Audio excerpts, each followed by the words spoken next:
Hey folks, thanks for jumping on. My name is Michael. I'm here with Clear Estimates customer success team. Do want to thank everybody so much for joining in. We're just waiting one more minute here for a few more viewers to join in with us, and then we're going to go ahead and get started here in just a sec. Thanks for jumping on with us today.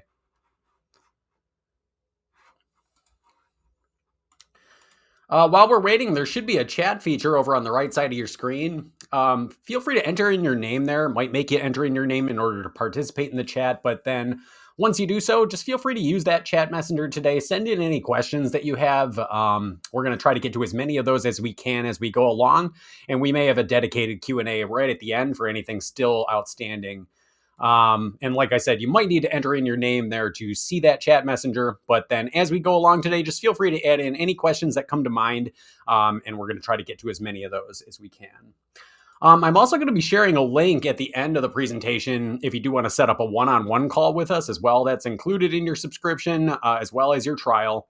There's really no limit on those calls. You can schedule as many as you need to get comfortable with the software.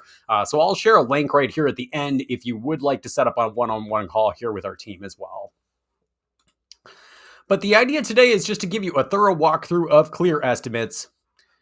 And let me go ahead and just very quickly stop my camera. That way you can see everything going on here in the slideshow. Great, but let's go ahead and dive in. So like I said, today the idea is to just really walk you through Clear Estimates and give you a really detailed overview of how it works. We're going to start out just talking about how to get started, how to navigate Clear Estimates, how to search for parts, and how to create an estimate. And then from there, we're going to talk about saving time with templates. Then we're going to get into finalizing the estimates. So setting up legal language, creating draw schedules, setting up invoices and payments. We're going to go through all of that today. This is the same format we did last month. We had a really good amount of feedback from customers who thought that was helpful. So we're just going to run that same format again here this month. But the first thing I want to do here is just talk a little bit about Clear Estimates. So this is a great tool for any remodeler to streamline their estimating. It includes a locally sourced library of cost data that you can use to build up your estimates. It's a cloud-based tool. It's going to keep your estimates easy to access, organized, they're accurate. It's really just a tremendous time saver for estimates like this. Now, before we get into the application, it's important to understand how the software is set up and how our library of remodeling costs really works. So we're going to start off here with just some core concepts to keep in mind. So number one, Clear Estimates library is made up of what are called parts. Now, parts are line items. They're the building blocks of your estimate. They price out a specific task like installing some framing, hanging drywall, maybe painting a wall. Really, any individual task that needs to get priced out in your estimate can be thought of as a part. And we offer this library of around 13,000 or so parts that you can use to build up your estimate, and they each contain cost data for the task itself. So we're talking material costs, labor hours, kind of set up as an assembly. So for example, when I'm saying assembly, for example, a wall framing part will include the lumber, the fasteners, the hardware, really anything you need to accomplish that specific task is built into the part cost. Now, this cost data is locally sourced from the area you input when you sign up, and you can change your location anytime.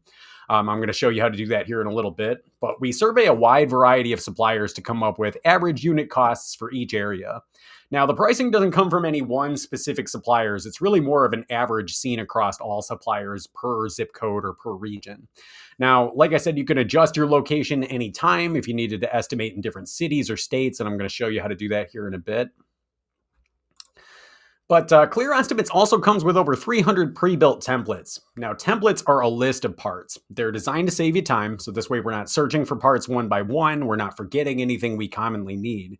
And these templates are kind of intended as a starting point to get you 80 or 90% of the way through with your estimate, and then you can fine-tune them for your exact job. And estimates can really be built up using a combination of parts and templates. Once you build your estimate, it is going to generate a proposal for you automatically. So it's going to save you the time of researching the costs, typing out proposals. And with all of that out of the way, let's go ahead and jump into the application here. If you're just joining in, there should be a chat messenger over on the right side of your screen. Just as a quick reminder, if you do have any questions during the presentation, just feel free to chime in. Might make you enter in your name in order to see that chat messenger, but just add in your questions and we'll get to as many of those as we can as we go along. But here we can see I've just jumped into Clear Estimates. And this is typically the first place you're taken after you log in. Will be right here on the home page. Now, here on the homepage, this is kind of like your dashboard for recent estimates you've worked on. So you're going to see your 5 most recent projects you've edited in any way. They're going to be listed here. And these are all the project titles. Now, if you've just signed up, these are all just going to be sample estimates here. But same idea. You can just click those project titles, open up the project, take a look at how that's set up. You also see all of your customer names. These are actually linked to a specific profile for each customer that lives in the customers tool. I'll show you that here in a minute. But clicking their name is just going to take you into their customer profile. Clicking the project title will take you into the project. And once again, this is just the 5 most recent. Now you can use this search bar to search through your whole account, find different projects or customers you've worked with in the past.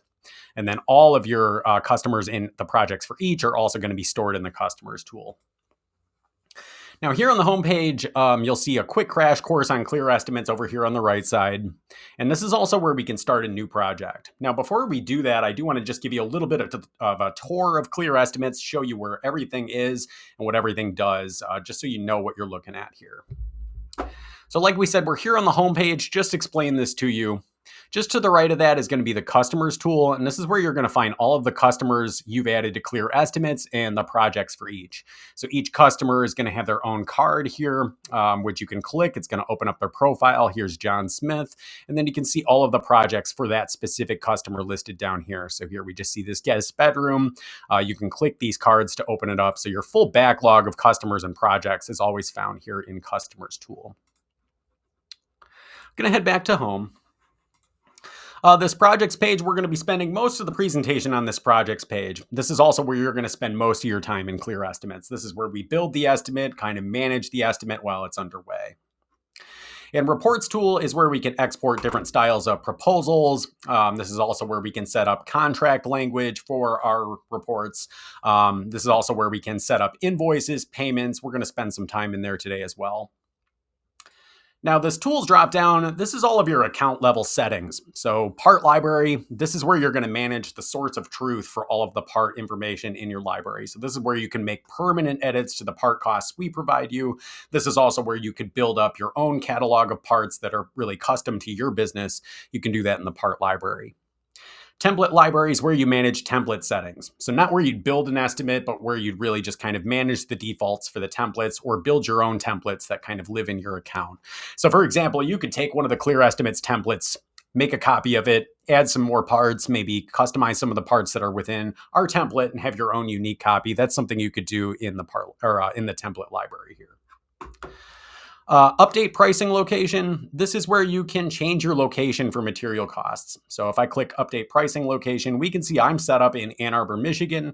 We can see that because in the active column, that's checked here in gray. That lets you know that's the location we're using for our pricing.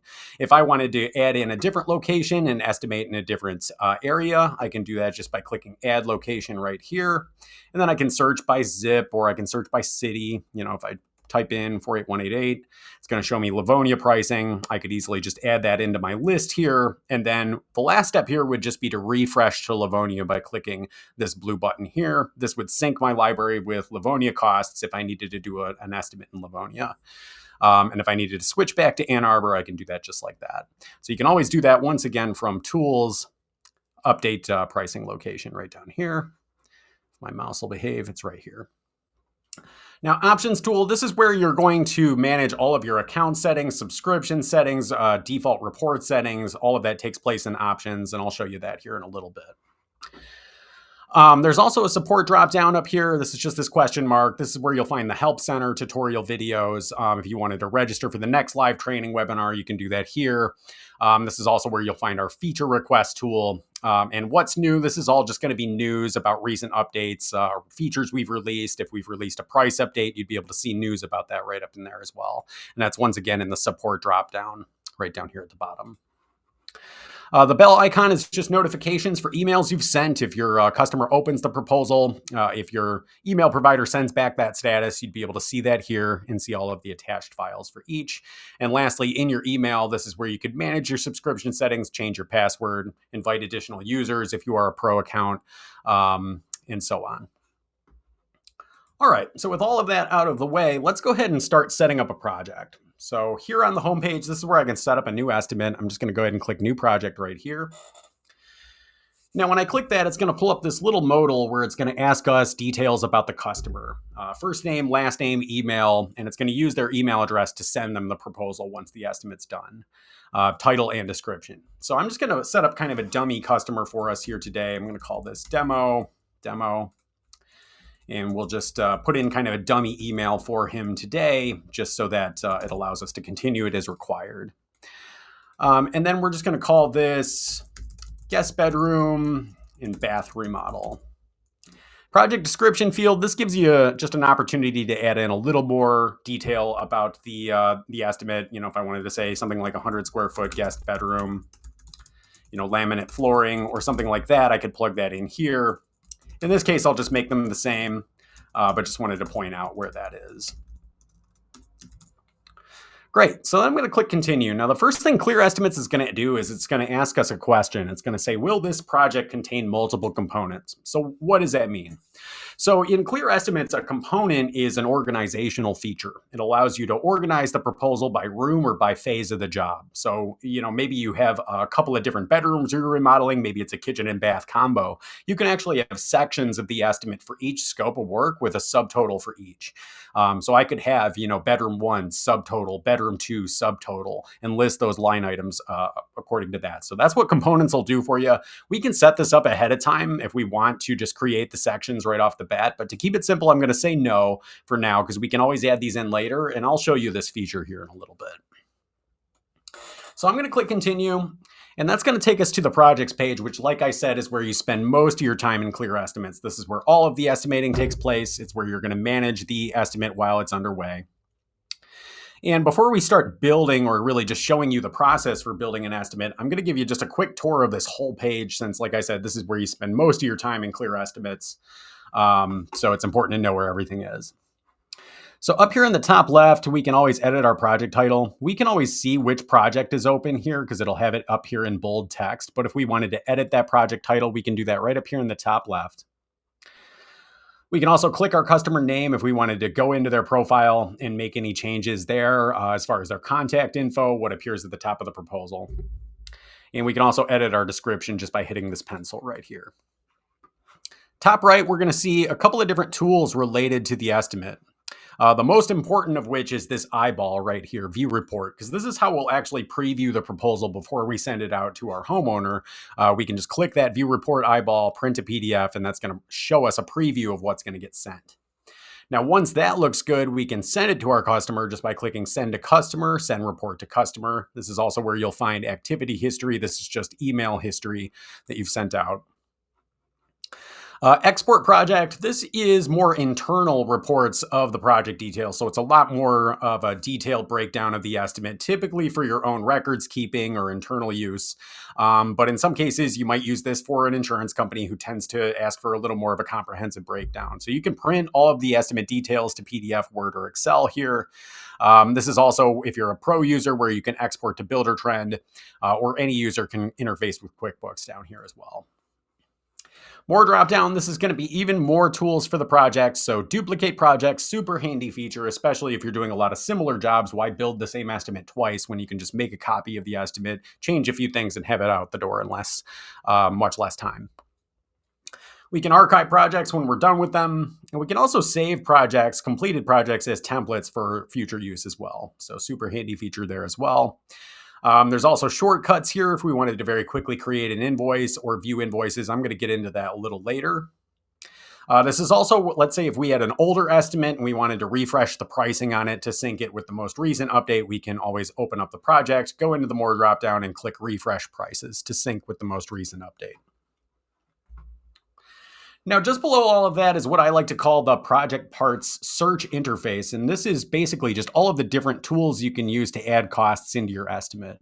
So you're going to see that there's a search bar here. You could search for a term if you wanted. You could type in something like drywall, and it's going to pull up a lot of results across a lot of different categories for drywall. You can also click Browse Part Library. This opens up the full catalog of cost data that's provided to you by Clear Estimates. And you can add parts that way. Sometimes that's a little easier to navigate for you. Create custom part. This is if you can't find something in the library or you just want to add in something very quickly, you can create your own custom parts. Just plug in a cost and a description and save it into the estimate. And add templates. Templates are what we were talking about in the beginning. They're essentially just a starting point for your project, get you 80 or 90% of the way through with the project without having to search for every single item. It just saves you time building a project or a section of a project. So we're going to get into templates here very shortly. Now, as we add costs into our estimate, we'll see them here in the project parts window. This is blank because I haven't started building this project yet. But as we start to add in costs, we'll be able to see them here and all of the details. Just below your project parts window is going to be your markup tool. So it's important to remember none of the material costs or the labor rates that we provide to you include markup or profit to you. It's really just the cost to you as the contractor to get the work done. So you can use these markup tools to apply a percentage to your material, labor, or even any subcontractor costs that you plug in. And it'll just calculate based on that percentage that you add in. Never going to show your markup to your client. It just kind of figures that into the project cost. And I'll show you that here in a bit. Just below that is alternates and components. Now, these are just subsections of your estimate. Now, components, like we talked about in the beginning, this is if you have a multiple room or a multiple phase estimate, you can sort of set up these different components to keep the project organized by room or by phase. We'll get into this later. Alternates work very similarly, only the difference is alternates aren't included in the project costs. So they're really used for creating change orders or showing some options on the proposal without figuring it into the bid cost. So we can get into that as well. But these have their own dedicated document that you can use for a change order. Down at the bottom is miscellaneous items, and this is for things like sales tax, discounts, any extra percentage you want to plug into your estimate. And these are really easy to set up. Now, I have one set up by default for sales tax, but you can really just create these on the fly just by clicking the plus here. You can input a description if I wanted to say something like sales tax. And then over on the right, we can either choose a dollar amount or a percentage. So if I were to go ahead and click percentage, I could just plug in, say, a 6% sales tax, and then you'd have options in terms of where to calculate that from. The total project cost before markup, you could do it based on the markup. The base bid is always your after markup cost for the project. And then you have different options for material, labor, or subcontractor cost with or without markup here, where you can choose how to calculate that. So I just set a sales tax item up for 6% of my actual total cost before markup, and I'm going to use that as my sales tax item. All right, great. So that covers the whole layout of the projects page. And now let's start talking about actually building an estimate and how to add in costs to the project. Before I do so, I'm just going to take a quick look at our chat messenger, see if anyone has any questions so far. Not seeing too much come in right now. Okay, great.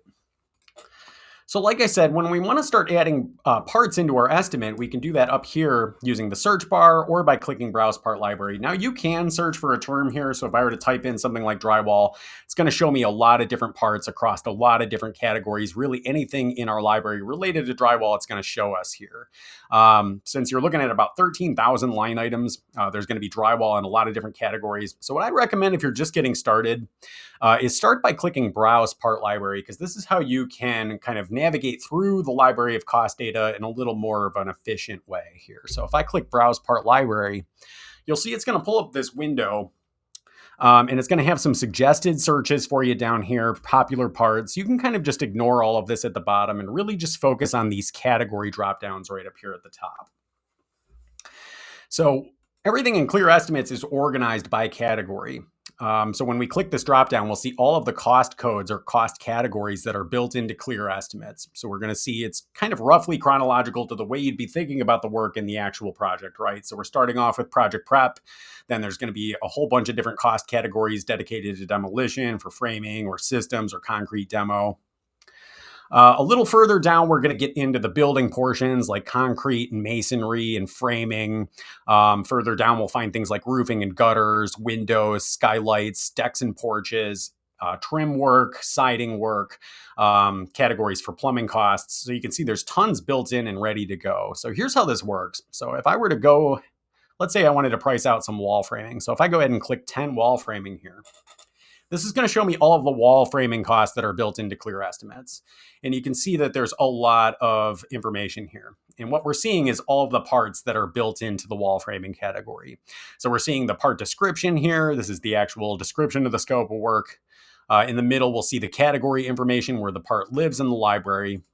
And then we'll see the cost information over here on the right. So the material costs is always the cost column. This is your material cost per unit. So it's basically your cost per square foot or per linear foot or per dollar per hour, whatever the case may be.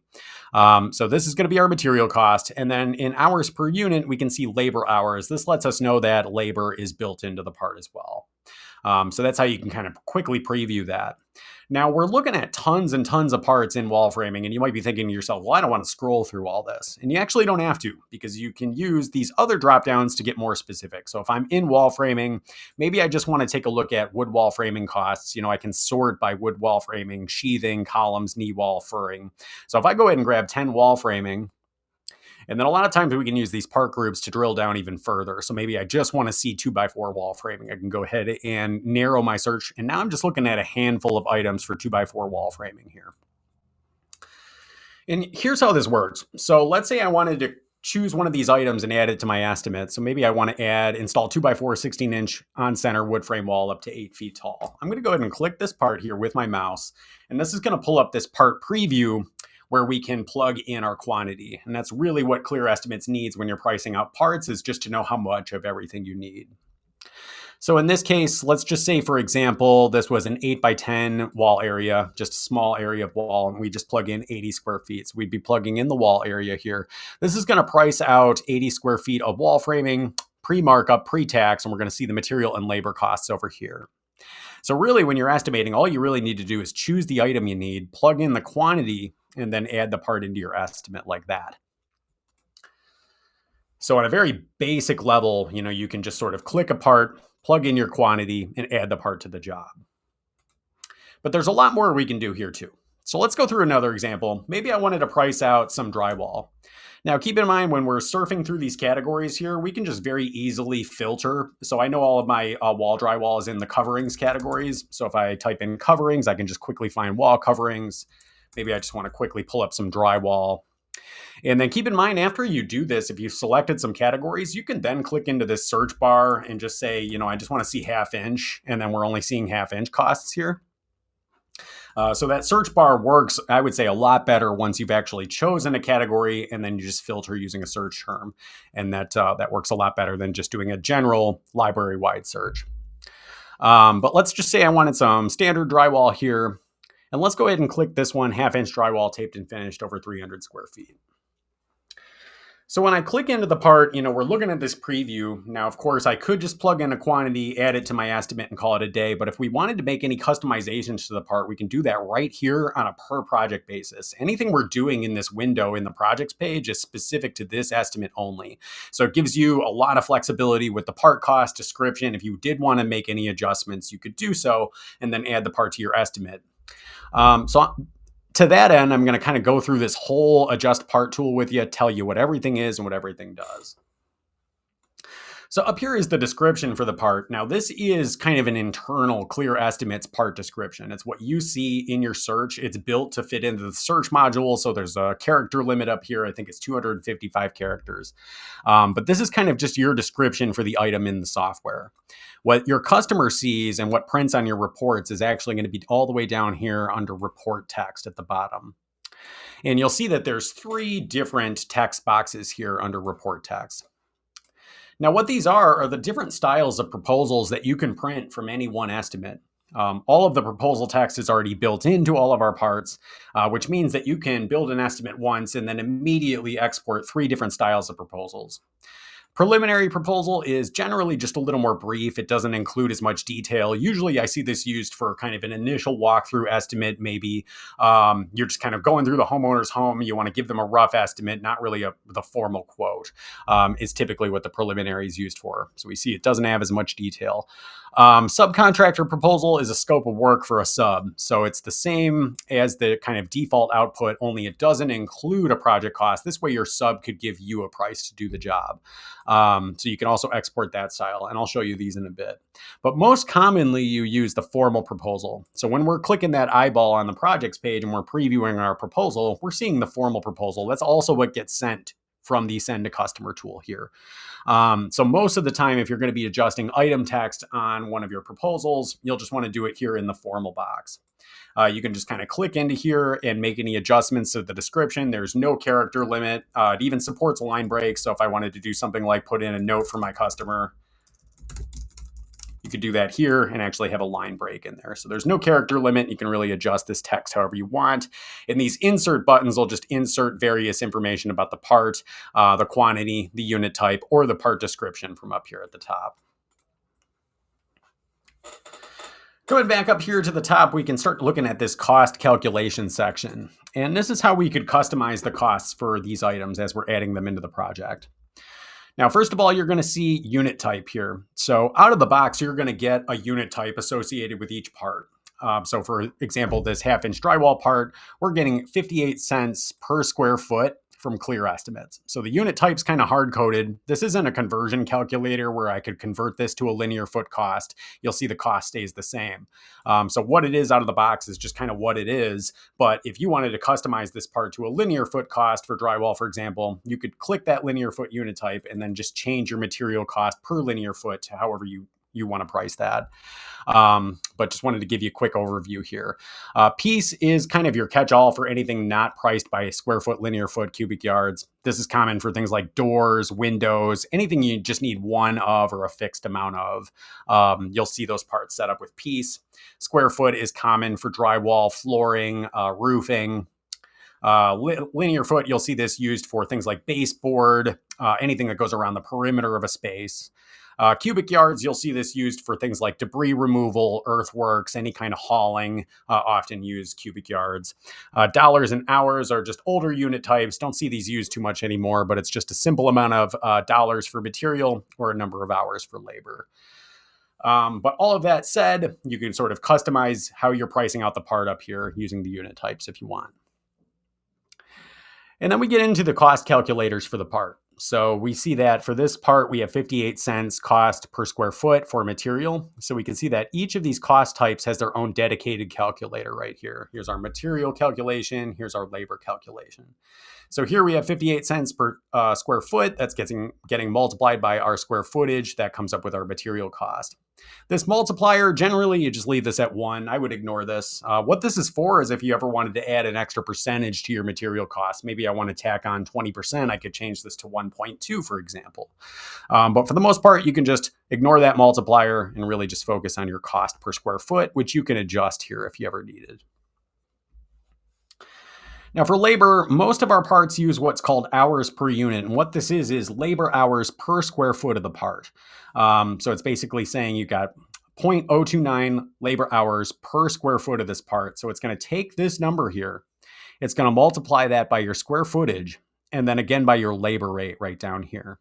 So you can almost imagine kind of an invisible triangle. This number multiplied by this number multiplied by this number. This is going to determine both your labor costs as well as figure out the labor hours for this task. So that's how that works.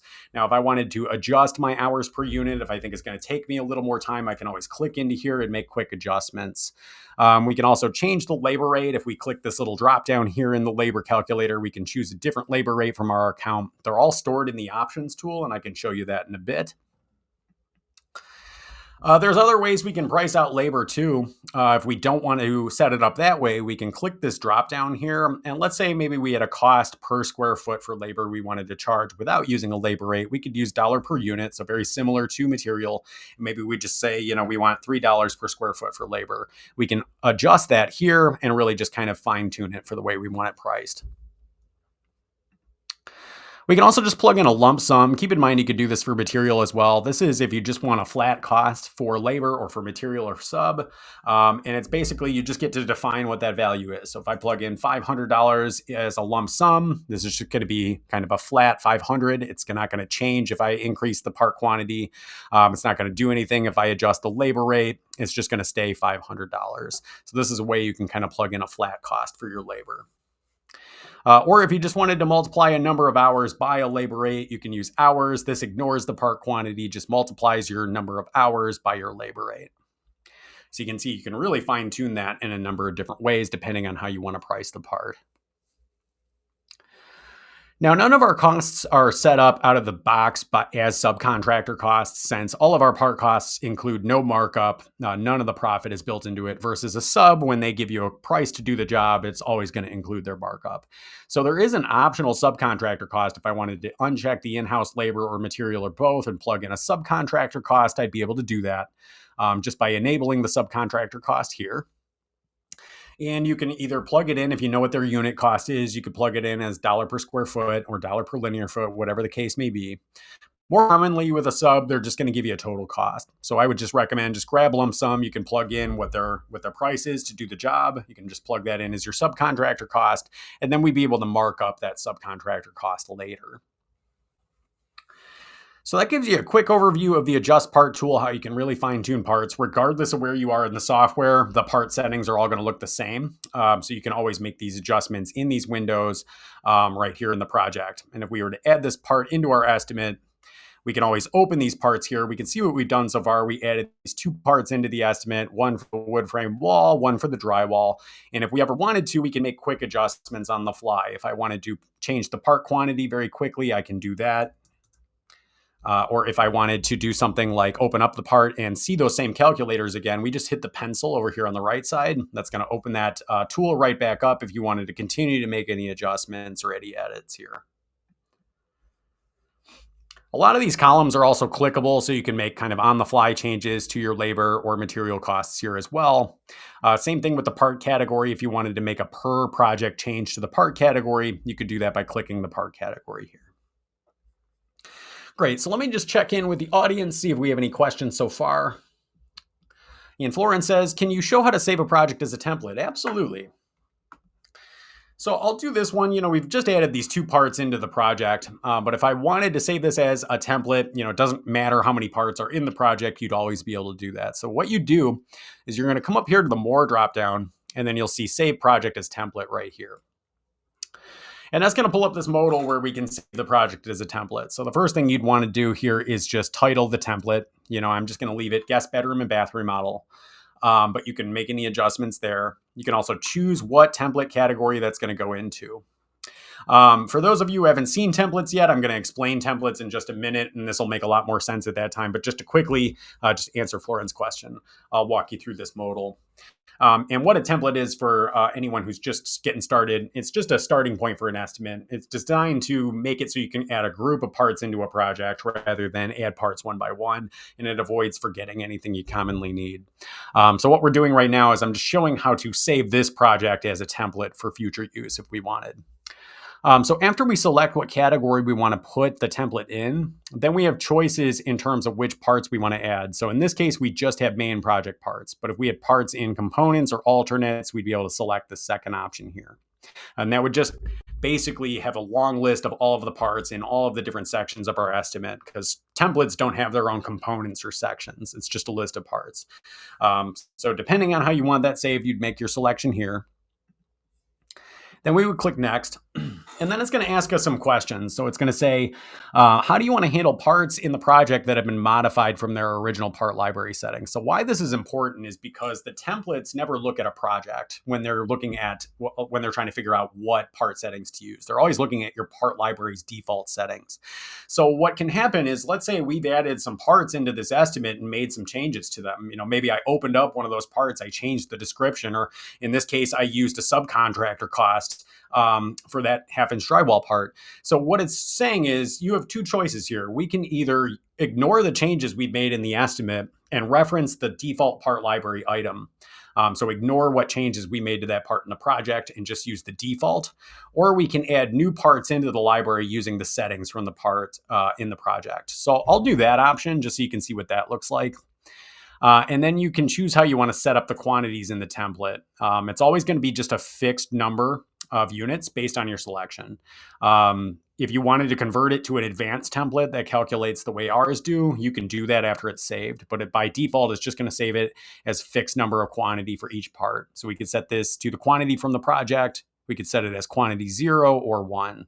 I'll choose set each part's quantity to 0. And then, of course, we could just plug in our quantities when we're building the project. But let's go ahead and preview this, and I'll show you what this looks like. So here in this case, it's actually looking at default settings for both parts. That'll give you an indicator if there's been any changes from the default settings. But it's just going to kind of preview this for you here. It'll let you know if it's an existing library part or if it's going to be added as a new custom part. And we can just see the list of parts that'll be included in this template. So then we'll create the template.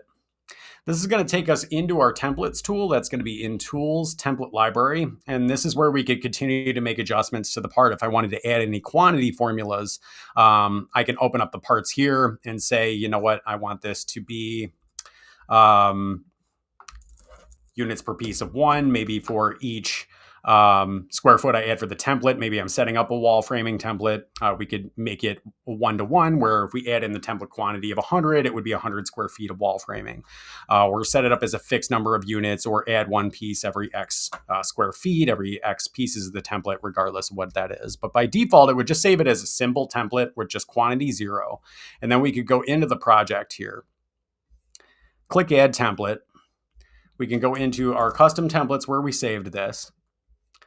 Now let's see if we can find it. You can see I've done similar presentations a few times here.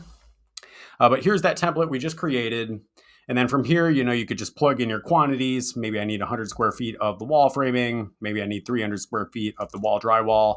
Just plug that in here and then add the template to our job like so. So that's just kind of a quick crash course on how to save projects as templates. I can share out a lot more of a detailed guide on that here at the end if you'd like. I know that was a lot of information all at once.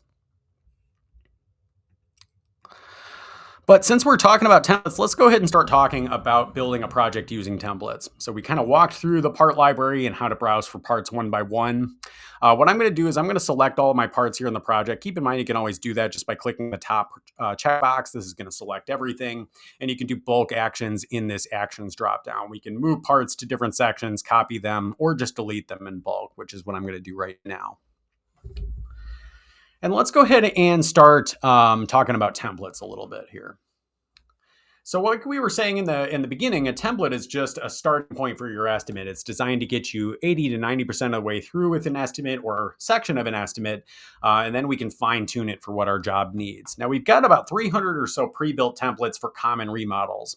So here's how this works. I'm going to go ahead and click Add Template right here. Again, I'm on my projects page and I clicked Add Template.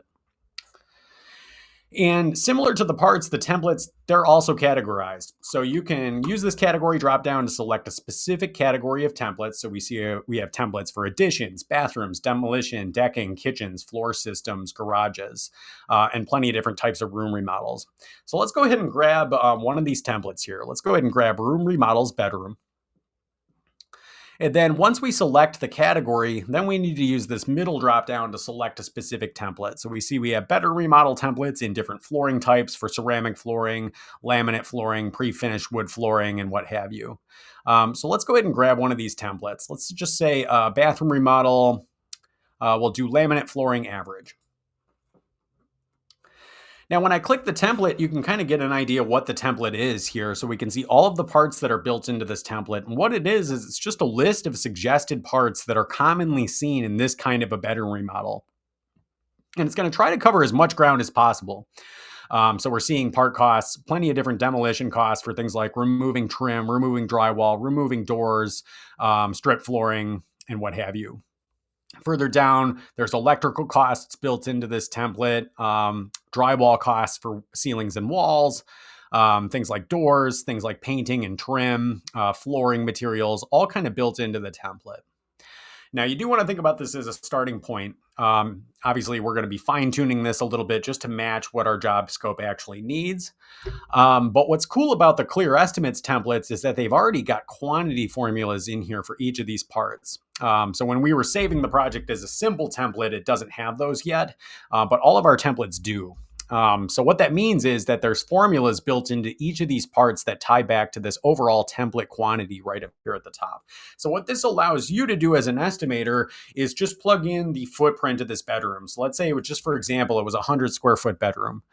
We can plug this in here and then click calculate quantities. And what you'll see is Clear Estimates is going to suggest quantities for each of these parts in the template based on a 100 square foot room. And you can see that it just kind of fills these in. This way, we're not plugging in all of these quantities for each of these parts, and it's going to price it out at 100 square feet. Now, again, it is just a starting point. So we still want to kind of customize this based on what our job needs. So maybe we measured and it's actually only 28 linear feet of baseboard coming out. We can just click into this quantity column here and make quick adjustments to the part quantity here and dial that in for what our project actually needs. Or let's say, for example, we weren't going to be doing any of the electrical work. Maybe they got a different contractor that's coming in here to do the electrical. We can uncheck anything that's not going to be relevant to our estimate here using these checkboxes. So you see we haven't added this template into the project yet. It's just kind of a place you could stage all of these parts, adjust any quantities, and really just get this set to go before we add it into the project. Now, if there's something that we need that isn't included in the template, we'll be able to add more parts from the library later. These templates, a lot of times, will have a description up here, and this is actually instructions for you on how to use the template a lot of times. So it's letting us know, hey, this template includes options for various items. Be sure to uncheck items we don't need. And it's saying, hey, there's various choices of flooring type to remove and various electrical parts to choose from. Now, in our case, we just zeroed out all of those electrical parts. We unchecked all of those, but we can see here what it's talking about with the flooring. So we've got 3 different flooring material types we can remove here. And let's say we were just going to be doing the resilient sheet flooring and the carpeting, maybe the wood strip flooring and the carpeting. We weren't going to be doing this resilient sheet flooring. We could just uncheck that. So just keep in mind that description will tell you a little bit of info about this template. But once everything looks good here, we've adjusted any quantities, unchecked anything that isn't going to be relevant. Then down here, we can choose how to add the template into our project. So we can add it into the main window. We could add it as an alternate. Like I said in the beginning, those are used for change orders or as a new component. Or if we have an existing section, we can add it to an existing section as well. So I'm just going to add this to my main window here. And that's going to copy and paste all of those parts into our project. And of course, this way we didn't have to search for all of these costs line by line. It just gives us a really nice starting point to the estimate. Now, if there was something we needed in that template that wasn't included, then we could begin adding more parts from the library or creating more parts to add in. So let's say I needed to get a permit fee for this particular bedroom remodel. I'm going to go ahead and click Browse Part Library, go into Project Prep.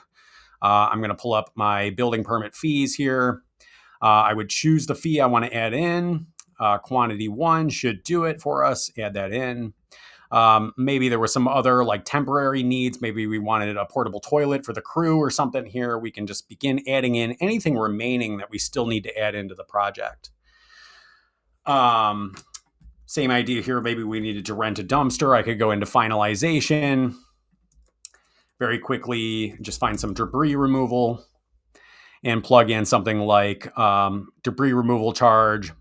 Maybe we did want to rent a dumpster. We'd be able to go into our dumpsters, look through these different items, figure out what we need, and then plug it into the estimate. So you can see the template just gives you a really nice starting point to the project, and then we can go through, we can continue to fine tune any of these parts, we can add more parts from the library. And like I was saying in the beginning, our estimates are typically built up using combinations of parts and templates here. All right, going to check in with the audience, see how we're doing with the questions. If anybody has any more questions, feel free to send those in. Not seeing much coming in. So far we've covered kind of creating the project, adding parts line by line, adding templates. Oh, question just came in here from Florin. How do I make my templates the same as yours with the advanced formulas? Great question. Now I could do a whole hour on that. I actually have a class I'm going to share with you right now on that specific topic, because template formulas are, I'm going to give you a quick crash course right now, but there's a lot you can do with these. So if I were to go into my templates tool and pull up that guest bedroom template I just created, basically, it just comes down to these different quantity formulas you have here.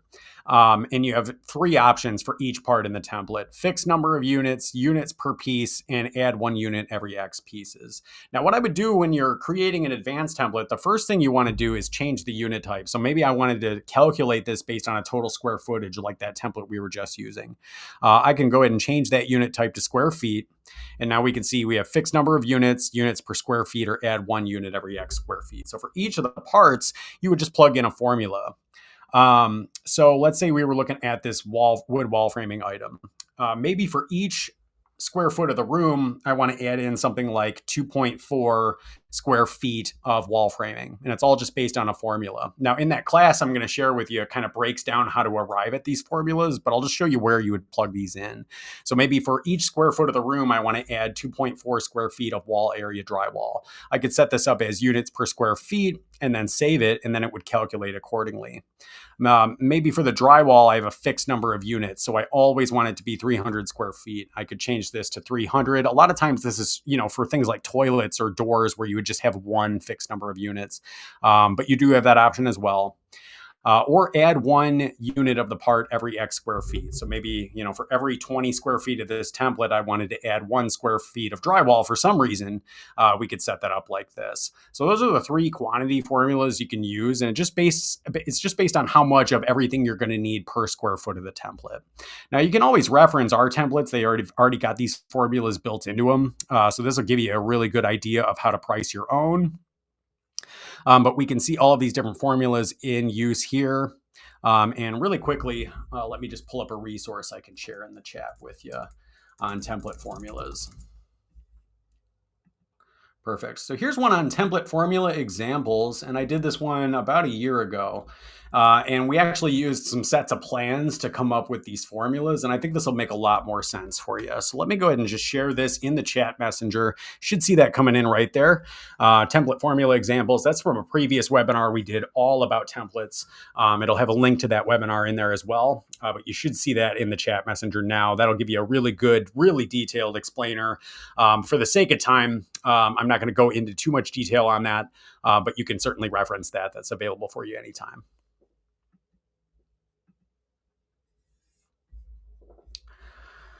Okay.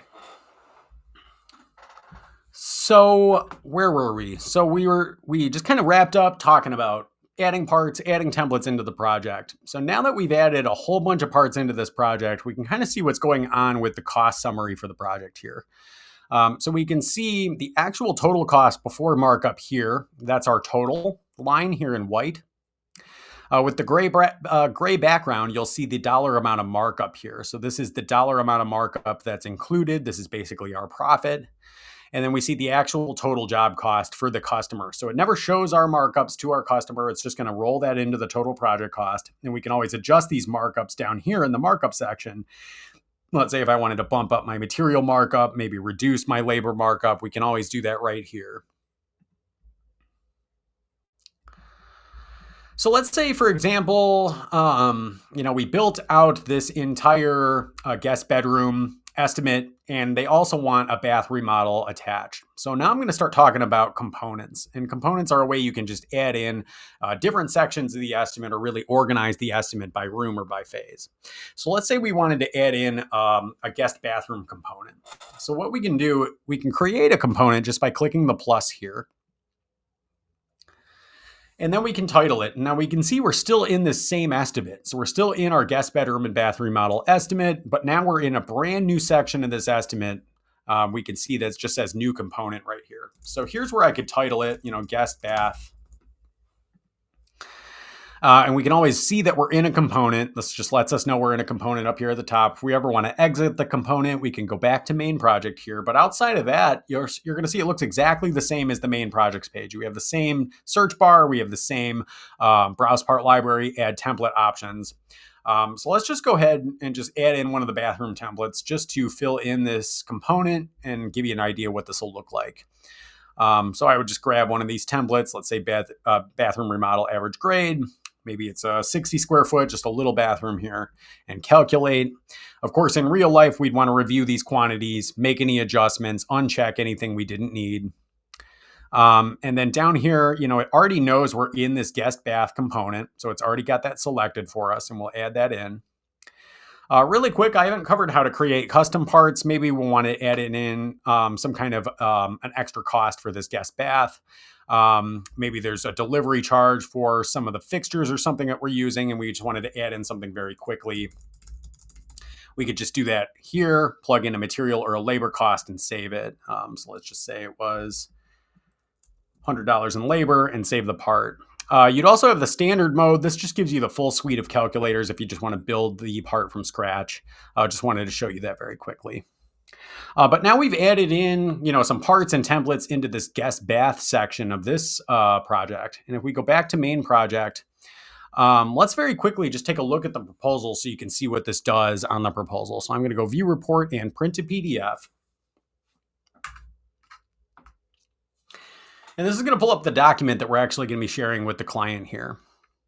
And so here we see the proposal. We see my logo I plugged in. I could plug in some more contact details to make this look a little more professional for my customer.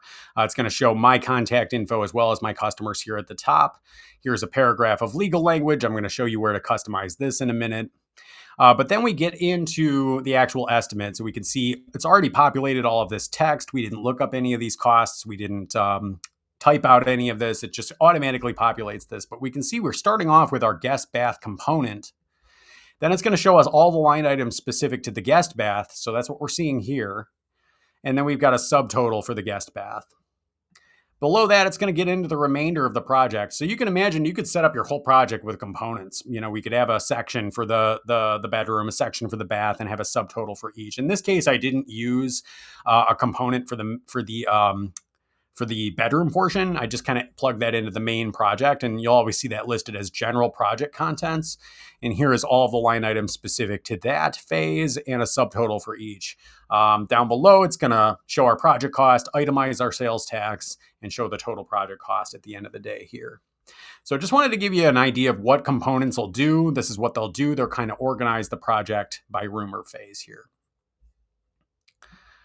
Now, if they were undecided on that, we could always set that up as an alternate. Before I get into alternates, I do want to just call your attention. So we just added in a new component for the bath remodel. And you might notice that now we're seeing more parts in the main estimate here. And you might notice that there's this code to the left of some of these parts. Now, what this is it's a component code, and it lets you know that these parts are in a component in the estimate. So the main project shows the full project contents, regardless of if parts are in the main estimate or if they're in components. So we can see that some of these parts have that component code. So it can be a little easy to get tripped up here if you've got multiple parts across multiple components. In that case, so if you're building a multiple phase estimate, I always suggest come right down to this components window here, open up each component one by one. This way we're only looking at guest bath items, or we're only looking at bedroom 1 or bedroom 2, and we're kind of managing it here in the component view. And then that way we're not getting kind of mixed up on the main project, where it's really showing us the full project scope across all the components here. But, maybe they just wanted to know how much that guest bath would be without including it in the project cost. Maybe they just want to see some options. So that's what an alternate will do for you. Alternates work very similarly. We can click the plus and create the alternate just like so. And we'll see that alternates also have their own report if we wanted to use the alternate to create a change order. But rather than build this out again, we've already got that set up as a component. Keep in mind, you can convert alternates and components back and forth. Alternates not being included in the project cost, components are. So if I just go ahead and get rid of this new alternate I just created, and then we just scroll right back down to that guest bath, what I can do is just open that up here in the component mode, switch that over to an alternate, go back to main project. Now it's not included in the project cost. We see all those parts disappeared. It's not in my project cost anymore. We're just looking at the bedroom. But then down here, we have the alternate as the guest bath. I'm going to pull up that proposal again very quickly, just so you can see what the alternates will do and what that actually looks like here. So I'm going to scroll down here. So now we see below the total project cost. So here's the actual cost of the project, but then we have some options here. So now here's the guest bed or guest bath option rather. It shows them how much that is. This isn't figured into the project cost yet, but if they said, you know what, let's go ahead with that guest bath, I can just scroll right back down to my alternate, open that up. There's a status dropdown. We could say that was accepted, convert it to a component, go back to main estimate, and you can see how quickly we were able to just figure that right into the project cost. So they accepted that change. We just convert it to be part of the project there. Any questions on that? Taking a quick look at our chat messenger here. Not seeing much come in. Okay, so that explains alternates and components. Again, just sections of your estimate. Alternates for creating the change orders or showing the options, and components are just basically just different phases of the estimate, how you can organize it by room or by phase. We already kind of talked through sales tax. So let's pull up this proposal one more time, and we're just going to talk about how to customize all of these different sections. Then I'm going to give you a little crash course on invoicing, and then that'll probably call it a day for this presentation. Okay, great. So here is that formal proposal once again. Now, I was talking about earlier, I wanted to make some customizations here. So I just have demo as my customer's name, and it just shows the business email. But if I wanted to make any adjustments to that, I can just come right back into the projects page. I'm going to click my customer's name right here. This is going to take me right to their profile, and I'm going to click edit. And then, maybe I just wanted to plug in something different. We can actually make this look a little more professional for the example. I'll just call this John Homeowner. We could plug in his street address, city, state, zip, and so on. Give him kind of a dummy phone number here.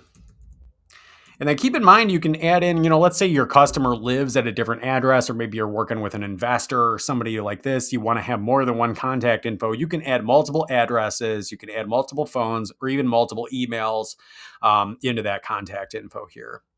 Let's go ahead and save changes. And let's reprint the proposal. You can see what this looks like. So this will automatically update on the report to show their contact info up here at the top. That's looking a lot better. Now, as far as this legal language, now you might have seen this, the first time you print a proposal from Clear Estimates, it's just an example contract. So we don't have real life contracts built in because typically that's so specific to your business. But we do have some examples. Now, if you wanted to adjust this legal language, where you're going to go is back into Clear Estimates. You're going to find this reports tool right here. And that's going to take you to this boilerplate tool right here. And this is where you can customize any of that verbiage. What you'll want to do is scroll down to the bottom left. Now, when you first sign up, there'll just be a whole bunch of different samples here. So it'll say, samples shown here are just examples, or intro versus outro boilerplate. This just kind of gives you an idea of what the language could look like. But you'll see that there's different contracts here. So you can have a couple of different contracts kind of plugged in and just kind of pick and choose which one you want to use. So the way this works is we can go ahead and click add heading if we wanted to add in a new contract. This is just going to give us a new blank heading. And over here, using this text box, this is where you actually customize the language. So if I wanted to call this something like general agreement, and then I could either type or paste my contract language into this box here. So once you've done that and kind of defined what that contract language is, then you can use these checkboxes to the left of my boilerplate to tell it where to put my contract. So you'll see there's 3 checkboxes here, P, F, and S. And what these stand for are preliminary, formal, and subcontractor. And those are those 3 different styles of proposals we talked about in the beginning. You do have a choice between intro and outro. Now, intro is anything before the project content. So when we're looking at general conditions, we can see that this is an intro boilerplate because it's before the project details. But you can also set this up as an outro. Typically, this is for things like your signature line or acceptance of proposal, but you could plug in your contract there at the end as well. And then again, you just want to tell Clear Estimates where to put it using the checkbox, preliminary, formal, or subcontractor. So when I'm looking at this proposal, I know this general conditions is the language I'm seeing here in boilerplate for general conditions because it's checked in the F column for my formal proposal. And we can see that's what we're looking at here as formal proposal. Now, if we wanted to create some invoices on this project, we can do that in the same tool. By the way, this is also where we can export those preliminary, formal, or subcontractor reports. But all the way over on the right here, we'll see cost status, and this is where we can manage invoices and payments for the project. Now, the way this works here, we can go ahead and click Add Invoice. And there's a couple of different ways we can do this. So let's say we had already sent out the proposal to our homeowner. They've already agreed to the scope of work and they're ready to pay for the full project cost. Now, we could just set this up as a manual invoice for the total project cost here. We see the base cost here. We can always reference this if we just wanted to invoice on the full job amount. But the idea with invoices is that, your customer's already seen the scope of work. They already see the project cost, and you can even plug in a draw schedule here to show the payment terms right here on the proposal. So that means that the invoice really just serves to collect payment on the payment terms. So it doesn't include the same detail that we're seeing here on the proposal. It doesn't have all these line item details. It's really just going to be a request for payment. So if I were to just plug in a manual invoice for the total project cost here, we can go ahead and save that. And I'll show you what the invoice is. It's an electronic invoice. We can kind of preview it here. And it just requests payment. So it doesn't include all of those proposal details. It's really just saying, hey, it's time to pay for this project, to pay for this work. You can adjust this invoice note. I'm going to show you how to do that in your options tool here soon. We can see the status is unpaid. And then back here in reports cost status, we could email this to them. We can see that there's this little envelope icon just to the right of the invoice that we can use. It'll prepare an email with that same electronic invoice link, and we could send that out here. This is also where we can print a PDF of the invoice details or copy that chain link or use that chain link to copy that link again if we wanted to take another look at that invoice. Now, once we've created the invoice and sent it off to the customer, let's say they paid us. Then we can mark the invoice as paid with add payment. And we can do that from invoice. Here's that unpaid invoice. And we can go ahead and create the payment here. And then once we do that, we can kind of see what happens here to that invoice. So if we were to look at that same invoice link, we see it becomes a receipt.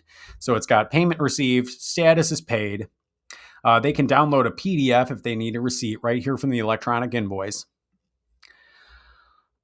And then what you can do from there is you could also print out a report called the cost status report. And basically what this is going to do is it's just going to show you what's been invoiced on the project, what's been paid, and what the total still due is. So you can see that up here. We still have the remaining balance due. And you can save this for your records. You could send this to a customer if you wanted. That send a customer will send the report over. So just handy records that you can print from any project that show what's been invoiced, what's been paid. If you would like to get set up with payable invoicing, we do partner with a payment processor. This way your invoice actually has a payment terminal where your client can pay you, and then it would be marked as paid automatically. If you're curious about that, you can find out information about here in this Get Paid link. So that's just a quick crash course on invoicing. Keep in mind that you can set up draw schedules. You can invoice based on draw schedule items. So if I had a payment schedule set up for this project, I'd be able to select that here. We can also invoice on specific sections. So maybe I just wanted to invoice on that guest bath. I'd be able to invoice directly from there or from an alternate, or like we just showed you, you can just plug in a manual amount. So the next thing I wanted to talk about was all of your different settings. Before we move into that portion of it, I'm just going to check with the audience, see if we have any questions that have come in. Not seeing much. Okay, so the last thing I really wanted to talk about here today was just the different settings for jobs. Or for the project or for the account overall, really. And like we were saying in the beginning, you can find all of those in this tools drop down up here at the top. And then you can come down here to the options tool. So this is going to be all of your account settings. So if we ever wanted to change any of these details we see up here at the top of the proposal, such as the logo or my company info up here, we'd be able to do that from tools in options, and this would take us right to our company data page. You could see this is where I set up my logo. You could set up a logo the same way. You just click the set company logo button. Sometimes you might get tripped up here in the beginning.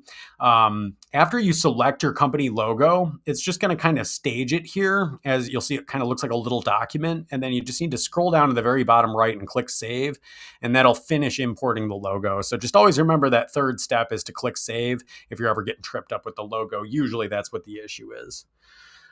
There is different options for how you want to justify your logo, left, right, or center. You can also adjust the size of your logo here. I recommend have your logo be roughly the size you want to see it on the document at the time you import it. And I always recommend PNG, no white background, because that can kind of screw up your format a little bit. But after you've imported your logo, there is some size settings if you wanted to adjust the size of the logo here. Down here is going to be all of your company contact info. This is where we can make changes to those details we're seeing right up here at the top.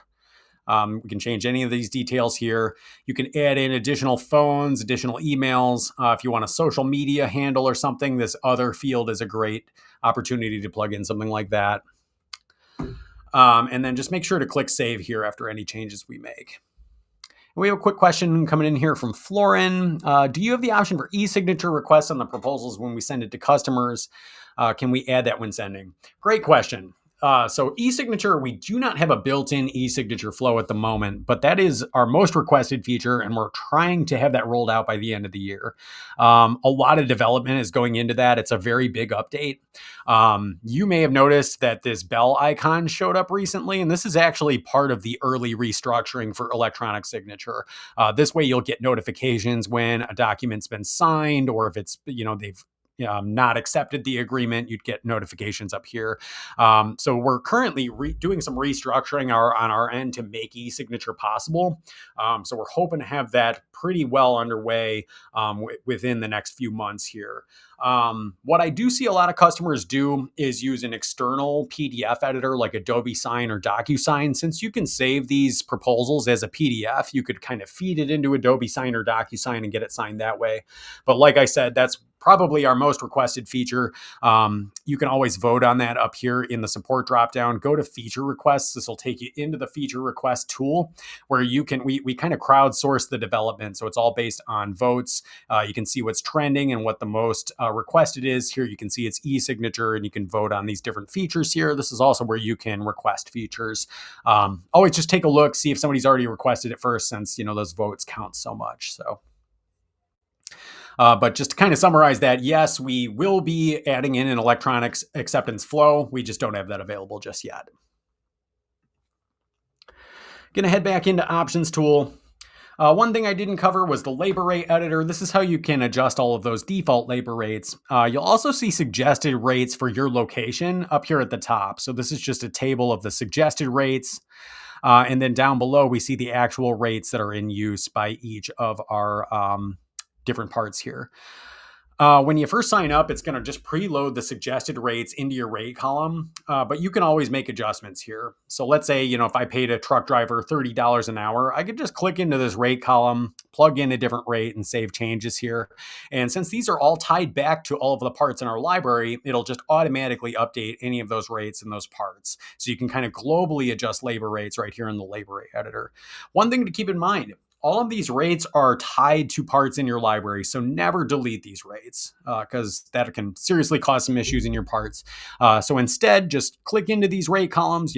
I've seen some contractors make every single rate the same. Maybe it's just one person doing it all. You could do that, but I just recommend don't delete the rates. Just click into the rate column, make adjustments, and save. And if you wanted to add additional labor rates in to your list, you can do that using Add New Record, and then you just plug in a letter, title, and a rate. Once again, you just want to make sure you save changes after anything you do in here. Further down, you're going to see report settings. In the general tool, this is where you can change the font or the size of the text or the color of the text on that proposal. You can just make sure you click save here after any changes you make there, and that'll update for all of your different reports. If you ever needed a backdate a proposal, you can also find that option here. It's always by default going to use the current date, but you could uncheck that and save. And then in your more drop down in your project, you'd be able to select a different date if you ever wanted to backdate a report. There's going to be settings pages for each of these specific proposals here. So if I go into formal proposal, we can see different customizations we can do for this document here. So if I didn't want my logo included, I could always uncheck that. If I wanted to remove either my information or my customer's information, that's submitted to and submitted by. Submitted to is your customer's contact info that you see here, and submitted by is our contact info that we see top right. A little bit below that, you're going to have options for things like alternates and components if you want to include all the line item details for the alternate. Otherwise, you could just show something like deck and a cost, guest bath and a cost. Or you can include those line item details for the alternate list, which is just those options that show up at the bottom. There's also settings related to components. So if you wanted to hide that component ID, here on my proposal, I have C00 guest bath, but if I didn't want that C00, that's what that hide component ID option is for. We can also hide the line items in components. So if I just wanted, the title guest bath, I wanted to hide all the line items within and then just show the subtotal. You can do that as well. That's hide line items in component. You can also hide those component subtotals. So you have various options in terms of how you can kind of format this or make it look the way you want. If you ever needed to itemize the proposal, by default, it doesn't show the itemization. This way, your client just sees the total project cost, and this way they're not shopping around the line items to different contractors. It just shows a total project cost after markup. But if you did want this broken out with the cost of each line justified right, that's what include line item costs on report will do for you. We do partner with Acorn Finance for financing options. This is very hands-off for the contractor. It's just a link to Acorn Financing where your homeowner can reach out to them and get financing for the project. That's always an option as well. Now, down at the very bottom, we can adjust things like the report title. If I don't want this to say formal proposal at the top, if I want it to say something different, I can adjust this here, project specification section, and so on. Once again, just make sure you click save after any changes we make here.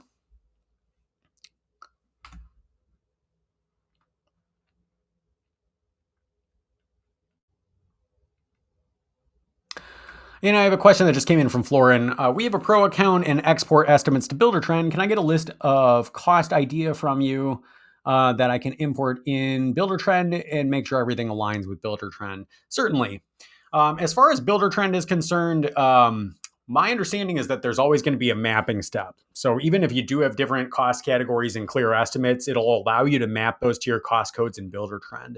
But also in the system, in Tools Part Library, you can come into more and edit part categories. If you wanted to match up our cost categories, you can edit these to match what your cost codes look like in Buildertrend.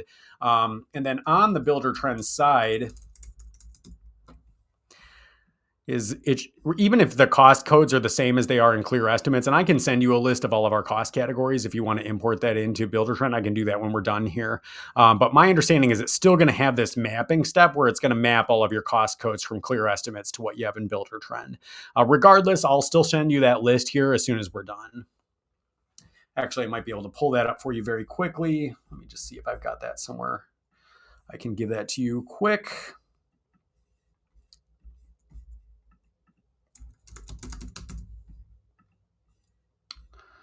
Okay, yep, and I do have that here, so I'm just going to try to drop this in the chat. I don't know if it's going to let me send you a CSV in the chat file, or in the chat messenger.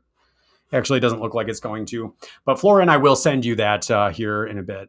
Alfred asks, what is Buildertrend? Buildertrend is a project management tool. So it's used for things like job costing, scheduling, communications with clients. You can find out all about it here at buildertrend.com. It's a project management tool. I think they have an estimating portion of it, but it's just not very robust.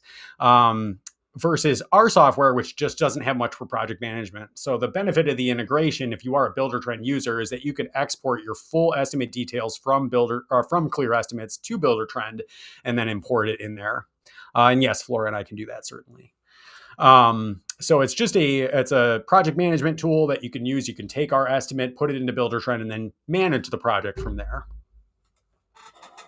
It is a separate subscription, a separate software you'd be, signing up with. So it's not included in Clear Estimates Builder Trend, but the integration option is included on the Pro plan. All right, and then I did want to mention, if you ever want to customize that invoice note, you can do that. We're here in Tools under Options, and then under the Invoice Settings, you can adjust that invoice note. In Preferences, this is where you can set up things like default markups if you want to change what markup settings are used by new projects, or add in those default miscellaneous items. So I have that one for sales tax that just gets added to all my estimates. We could set that up once again in Tools, Options, under Preferences in the miscellaneous section. And again, you just want to save. And the last thing I didn't cover was integrations, and the integrations page. This is where you can log into QuickBooks Online. This is where you can set up payable invoicing or connect with Zapier if you're a pro user. That all takes place right here. If you do get set up with Clearant, they're now called Explorer Pay, by the way, but we would send you an API key you could add in and save, and then your invoices would then have that payment terminal included. All right, so that really walks us through the full scope of Clear Estimates. We covered just about everything. I do want to check in with the audience, see if we have any questions remaining, and then I'm going to share out some resources about continued learning. And if you want to set up a one-on-one with us, I'm going to share out a link for that as well. Not seeing any other questions come in right now. So let's go ahead and jump back into my slideshow. And I just had a few more resources I wanted to share out with you guys. So first of all, if you do want to set up a one-on-one call with us, that's included in your subscription as well as your trial. You can set that up. I'm going to go ahead and share a direct link, but this is a QR code. You can scan this with your phone. It'll take you right to our schedule page, or you can go to clearestimates.com/call schedule. I'm going to go ahead and share that link right here in the chat. If you would like to set up a one-on-one call with us, you could certainly do that. If you watched today but you aren't signed up and you would like to try out Clear Estimates, it starts with a 30-day free trial. It's the full version of the tool with no limitations whatsoever. So feel free to sign up for a 30-day trial. You can do that with the QR code, or just click Start Free Trial on our site. And then if you had questions about the presentation today, if you want to send in suggestions for future topics we can cover, or if you just want to get in touch, feel free to reach out. You can reach me at support@clearestimates.com. Also, I did want to mention, while you're working in the tool, there is a chat messenger button down here in the bottom right. We're available for live support 9 to 5 Eastern, Monday through Friday. Just feel free to send in a question. We'd be happy to help out with anything that's giving you trouble. Or like I said, feel free to book some time with us if you do want to go through a full training with us. Really quick, Alfred has a question. What's the difference between the Pro and the regular version? Great question. So Pro includes a few additional features and integrations. So this kind of gives you an overview. Chiefly is going to be that Builder Trend integration. So that's available on the Pro plan. It also supports multiple user access. So if you had multiple estimators you need to add into your account, you can add multiple users on the Pro plan for $9 per user that you add. So those are the two major features. Custom filtering and reports. This is something you can do in the project. This is a Pro feature here. You'll see this filter. What this allows you to do, this is really handy, especially if you're working with subcontractors. It lets you filter the estimate by description, category, unit type, cost range, whatever you'd like. So if I were to go ahead and grab category, maybe I just want to look at all of my demolition costs. And maybe we're working with a sub, or maybe an investor who just wants to see a list of all those demolition costs. So you can see I applied a filter.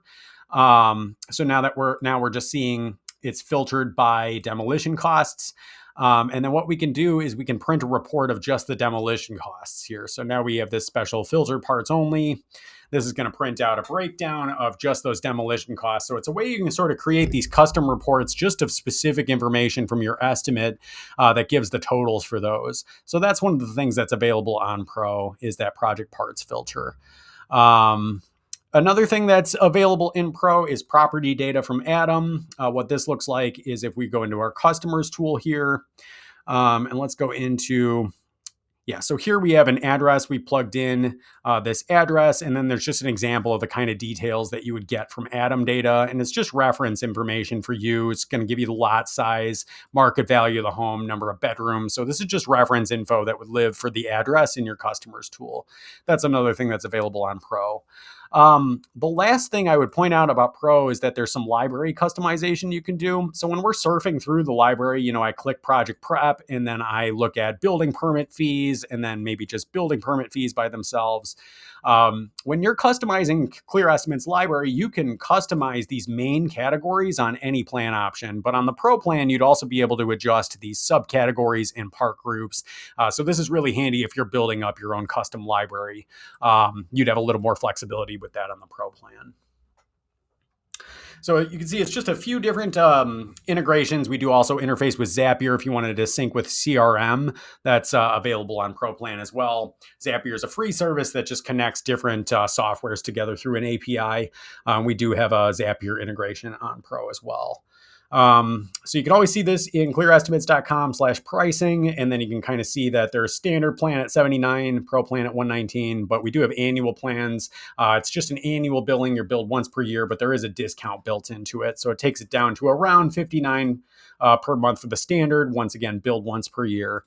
Same with the Pro, it comes out to only about 99. So there is a little bit of a discount if you do pay for the year in full. All right. Well, I'm not seeing any other questions. Like I said, feel free to get in touch with us. Reach out to us at support@clearestimates.com if you do have any questions. I hope this was helpful for you. I do want to thank everybody so much for jumping on with us. And like I said, feel free to reach out if any questions come up, and we'll look forward to catching up with you at the next one. And Florian, I'll have that in your inbox here shortly.